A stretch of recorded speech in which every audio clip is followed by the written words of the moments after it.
সুপ্রিয় শিক্ষার্থীবৃন্দ, সরকারি শহীদ সোহরাওয়ার্দী কলেজ ঢাকা কর্তৃক আয়োজিত অনলাইন ক্লাসে আমি অধ্যাপক মোহাম্মদ সাইফুল আলম নোমানী, রাষ্ট্রবিজ্ঞান বিভাগ, তোমাদের প্রত্যেককেই স্বাগত জানাই।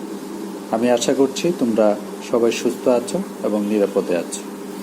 আজকে যে বিষয়টি নিয়ে কথা বলবো সেটি হচ্ছে সমাজতন্ত্র কী, সমাজতান্ত্রিক অর্থব্যবস্থা কী এবং সমাজতান্ত্রিক অর্থব্যবস্থায় দুর্নীতির প্রকৃতির সমূহ কী কী। তাহলে চলো আমরা আলোচনা শুরু করি। সভ্যতার আরম্ভ থেকে অদ্যাবধি অর্থনীতি মানব সভ্যতার অন্যতম অপরিহার্য উপাদান হিসেবে জনজীবন বিকাশে সহায়ক ভূমিকা পালন করে আসছে। মানব সভ্যতার ইতিহাস বিশ্লেষণ করলে আমরা দেখতে পাই মানব সমাজ মূলত 4টি অর্থনৈতিক স্তর অতিক্রম করে বর্তমান পর্যায়ে এসেছে। এই 4টি অর্থনৈতিক স্তরের মধ্যে সমাজতন্ত্র অন্যতম। সমাজতন্ত্র বলতে এমন একটি অর্থনৈতিক ব্যবস্থাকে বোঝায় যেখানে উৎপাদনের উপর কোনো ব্যক্তিগত মালিকানা থাকে না, দেশের যাবতীয় উৎপাদনের উপর রাষ্ট্রীয় মালিকানা বিদ্যমান থাকে, কলকারখানা, জমি প্রভৃতি সম্পত্তির উপর রাষ্ট্রীয় মালিকানা বিদ্যমান থাকে। কোনো দ্রব্য কী পরিমাণে উৎপাদন হবে তা নির্ধারণের জন্য একটি কেন্দ্রীয় পরিকল্পনা কর্তৃপক্ষের থাকে। এজন্য সমাজতান্ত্রিক অর্থব্যবস্থাকে পরিকল্পিত অর্থব্যবস্থা বলা হয়। বিভিন্ন লেখক বিভিন্নভাবে সমাজতন্ত্রের কিছু সংজ্ঞা প্রদান করেছেন, সেই সংজ্ঞাগুলি আমি ক্রমান্বয়ে তুলে ধরছি। দার্শনিক বার্ট্রান্ড রাসেলের মতে সমাজতন্ত্র হল ভূমি ও পুঁজির সমমালিকানার সমর্থন। বার্নার্ড শোয়ের মতে সমাজতন্ত্রের অর্থ আয়ের সাম্য ব্যতীত আর কিছু নয়। টিবি বটমোরের মতে socialism as thought and action created from political interest and values. হামফ্রের মতে সমাজতন্ত্র হচ্ছে এমন এক সমাজ ব্যবস্থা যেখানে জীবন ধারণের প্রধান উপকরণসমূহের মালিক হল রাষ্ট্র। উপরোক্ত সংজ্ঞাগুলোর আলোকে বলা যায় সমাজতন্ত্র এমন একটি অর্থনৈতিক ব্যবস্থা যেখানে ব্যক্তি মালিকানার কোনো স্থান নেই এবং রাষ্ট্রের যাবতীয় উৎপাদন কার্যাবলী মূলত কেন্দ্রীয় পরিকল্পনা কর্তৃপক্ষের নির্দেশে হয়ে থাকে। উপরোক্ত আলোচনার পরিপ্রেক্ষিতে বলা যায় যে পুঁজিবাদী অর্থব্যবস্থার মাধ্যমে পৃথিবীতে যে শোষণ ও নির্যাতনের সৃষ্টি হয়েছে সেগুলো একমাত্র সমাজতন্ত্রের মাধ্যমে বিলুপ করা সম্ভব, কেননা এটা এমন একটি অর্থনৈতিক ব্যবস্থা যার প্রধান ও একমাত্র লক্ষ্য হল মানব কল্যাণ। এবার আমি আলোচনা করছি সমাজতান্ত্রিক অর্থব্যবস্থা নিয়ে। পৃথিবীতে বর্তমানে বিভিন্ন ধরনের অর্থনৈতিক ব্যবস্থা পরিচালিত আছে। এগুলো হলো পুঁজিবাদ বা ধনতন্ত্র, সমাজতন্ত্র, সাম্যবাদ, মিশ্র অর্থব্যবস্থা এবং ইসলামী অর্থব্যবস্থা। তবে এসব অর্থনৈতিক ব্যবস্থার মধ্যে বর্তমান বিশ্বে অর্থনৈতিক মতবাদ হিসেবে পুঁজিবাদী সমাজতান্ত্রিক ও মিশ্র অর্থব্যবস্থা বেশিরভাগ রাষ্ট্রগুলোতে পরিচালিত হচ্ছে। অষ্টাদশ ও ঊনবিংশ শতাব্দীতে ইউরোপের সামাজিক, অর্থনৈতিক ও সাংস্কৃতিক ক্ষেত্রে যে পরিবর্তন ঘটে সেটাই আধুনিক সমাজতান্ত্রিক নীতিমালা বিকাশের পটভূমি হিসেবে কাজ করে। সমাজতান্ত্রিক অর্থনীতি এমন এক ধরনের অর্থনীতি যেখানে দেশের সকল সম্পদ এবং উৎপাদনের উপাদানসমূহের উপর ব্যক্তি মালিকানার পরিবর্তে রাষ্ট্রীয় বা সামাজিক মালিকানা প্রতিষ্ঠিত থাকে। অর্থাৎ সমাজতান্ত্রিক দেশে জাতীয় আয়ের প্রায় 2/3 প্রত্যক্ষভাবে সরকারের নিয়ন্ত্রণে থাকে। আবার একটি দেশে অর্থনৈতিক কর্মকাণ্ডের বৃহৎ অংশ রাষ্ট্রীয়ভাবে পরিচালিত হয়। দেশের উৎপাদন, বিনিময়, বন্টন, ভোগ প্রভৃতি সবকিছু সামাজিক কল্যাণের দিকে দৃষ্টি রেখে পরিচালিত হয়। বিভিন্ন অর্থনীতিবিদ বিভিন্নভাবে সমাজতান্ত্রিক অর্থব্যবস্থার সংজ্ঞা প্রদান করেছেন, সেগুলো আমি তুলে ধরার চেষ্টা করছি। প্রফেসর শেফারের মতে the alpha and omega of socialism is the transformation of private and competitive capital into a united collective capital. পণ্ডিত হামফারের মতে সমাজতন্ত্র হল এমন একটি অর্থব্যবস্থা যেখানে জীবনযাত্রার প্রধান মাধ্যমগুলোর মালিক হলো রাষ্ট্র এবং যার লক্ষ্য হলো সকলের কল্যাণ সাধন। এনসাইক্লোপিডিয়া ব্রিটানিকার সংজ্ঞানুসারে সাম্যবাদী ব্যবস্থার লক্ষ্যে বর্তমান ব্যবস্থার তুলনায় অধিকতর সুষ্ঠু উৎপাদন এবং বণ্টন ব্যবস্থা প্রতিষ্ঠার জন্য কোনো কেন্দ্রীয় গণতান্ত্রিক কর্তৃপক্ষ জনগণের যথাযথ আনুগত্যের উপর ভিত্তিশীল যে পলিসি অবলম্বন করে তাই সমাজতান্ত্রিক অর্থব্যবস্থা। জুয়েদের মতে কোনো সমাজে সমাজতন্ত্র কায়েমের উদ্দেশ্যে যেসব পদক্ষেপ গ্রহণ করা হয় সেগুলো হলো: ১. উৎপাদনের উপাদানসমূহের ব্যক্তি মালিকানা রহিত করে সামাজিক মালিকানা প্রতিষ্ঠা করা, সে সঙ্গে বৃহৎ শিল্প কারখানা এবং সার্ভিসসমূহের নিয়ন্ত্রণ ভার সরকারের হাতে নেয়া।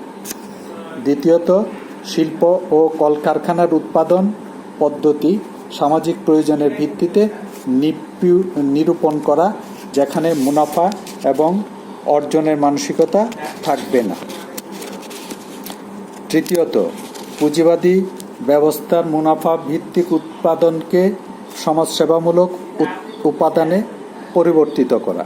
উপর্যুক্ত আলোচনার প্রেক্ষিতে বলা যায় যে অর্থব্যবস্থা ব্যক্তিগত মালিকানা বলে কিছুই থাকে না এবং যে অর্থনৈতিক পরিকল্পনা যেসব অর্থনৈতিক সামাজিক উদ্দেশ্য সাধনের বিষয় লিপিবদ্ধ থাকে তা রাষ্ট্রীয় বাজেটে প্রতিফলিত হয়, তাই সমাজতান্ত্রিক অর্থ ব্যবস্থা।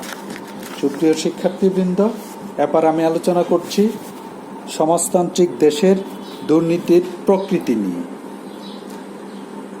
একবিংশ শতাব্দীতে বিশ্বব্যাপী যে সকল সমস্যাসমূহ বিদ্যমান রয়েছে তার মধ্যে অন্যতম হল দুর্নীতি, কারণ এটি একটি সমস্যা যা সকল শাসন ব্যবস্থাতে বিদ্যমান রয়েছে, আর সেই হিসেবে সমাজতান্ত্রিক দেশও তার ব্যতিক্রম নয়। কারণ সমাজতান্ত্রিক দেশে গণতান্ত্রিক দেশের তুলনায় কিছু স্বতন্ত্র বৈশিষ্ট্য বিদ্যমান রয়েছে। সমাজতান্ত্রিক দেশে একদলীয় শাসন ব্যবস্থা বিদ্যমান থাকার কারণে বহু প্রভাবক সমূহ বিদ্যমান থাকে যা দুর্নীতির মাত্রাকে বৃদ্ধি করে। সমাজতান্ত্রিক দেশগুলোর শাসক শ্রেণী কর্তৃত্ববাদী শাসনের ভূমিকা অবতীর্ণ হন, যেখানে বিশেষ দল বা গোষ্ঠী এককভাবে আধিপত্য বিস্তার করতে পারে।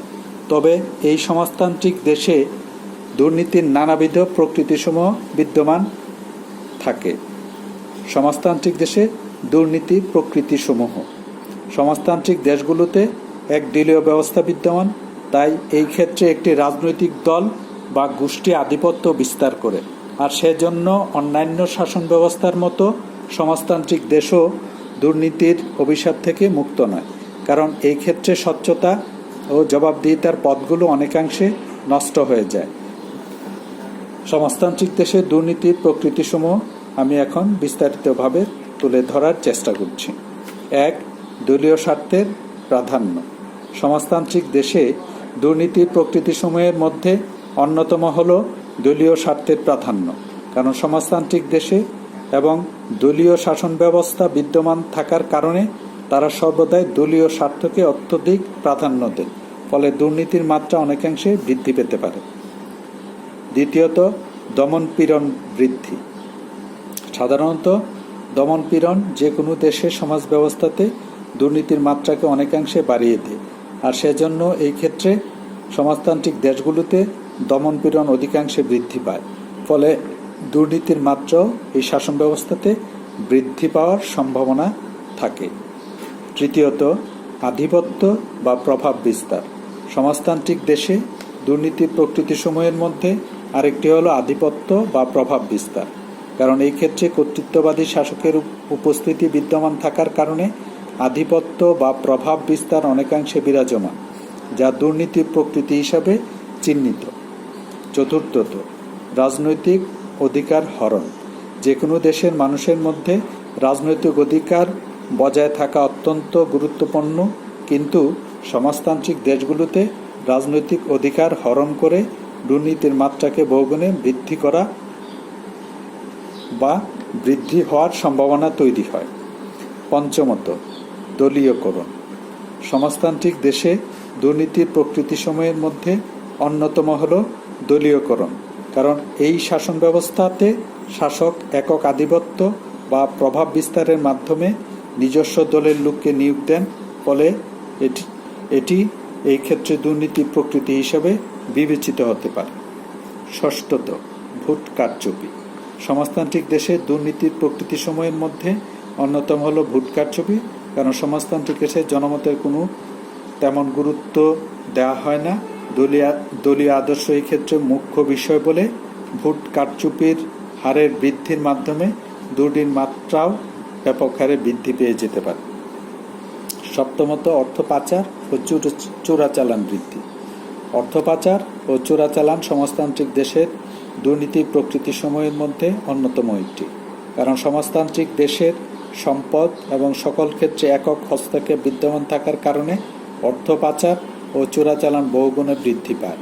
তাই এটি সমাজতান্ত্রিক দেশে দুর্নীতির প্রকৃতি হিসেবে চিহ্নিত হতে পারে। দায়িত্বহীনতা। সমাজতান্ত্রিক দেশের মানুষের সুষ্ঠু নেতা নিশ্চিতের জন্য দায়িত্বহীনতার বিষয়টি অত্যন্ত গুরুত্বপূর্ণ। কিন্তু সমাজতান্ত্রিক দেশে দায়িত্বহীনতার কারণে দুর্নীতি লাগামহীনভাবে বৃদ্ধি পেতে পারে। তাই সমাজতান্ত্রিক দেশগুলোর দুর্নীতির প্রকৃতি হিসাবে এটিও বিবেচনায় রাখা প্রয়োজন। নবমত, জাতীয় সম্পদে অব্যবস্থাপনা।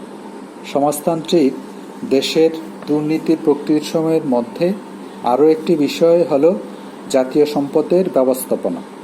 কারণ এই সমাজতান্ত্রিক দেশের সকল ক্ষেত্রে অব্যবস্থাপনা বিদ্যমান থাকার কারণে সম্পদের সুষ্ঠু ব্যবস্থা নিশ্চিত করা অনেক ক্ষেত্রে সম্ভব হয় না।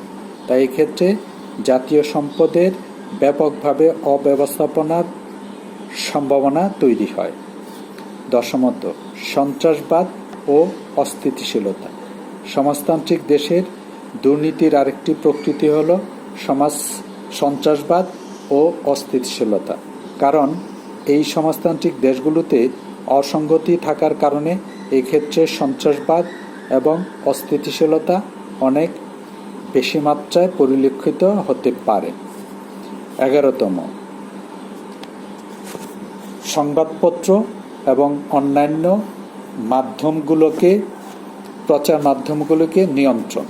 সমাজতান্ত্রিক সমাজ ব্যবস্থায় দেখা যায় যে সংবাদপত্র সহ প্রচার মাধ্যমগুলোর উপর রাষ্ট্রীয় নিয়ন্ত্রণ ব্যাপকভাবে পরিলক্ষিত হয়, যার প্রেক্ষিতে সমাজতান্ত্রিক রাষ্ট্রে বাকস্বাধীনতা বা প্রচার অথবা মানুষের যে মৌলিক একটি অধিকার রয়েছে তার যে মতামত ব্যক্ত করবার, সেই ক্ষেত্রে অনেকাংশে নিয়ন্ত্রণ আরোপ হওয়ার কারণে এই ক্ষেত্রে অনেক জনগণই তারা বিভিন্ন কৌশল অবলম্বন করে তার যে দুর্নীতি মাত্রাসমূহ আছে সেগুলো প্রকাশ করবার অথবা সেগুলি গ্রহণ করবার একটি প্রবণতা পরিলক্ষিত হয়।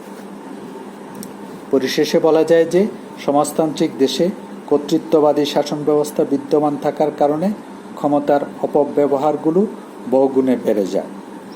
আর সেজন্য সমাজতান্ত্রিক দেশের অনেক কার্যক্রমে নানা অসঙ্গতি ও জটিলতা বিদ্যমান থাকার কারণে দুর্নীতির মাত্রা অনেকাংশে বৃদ্ধি পায়।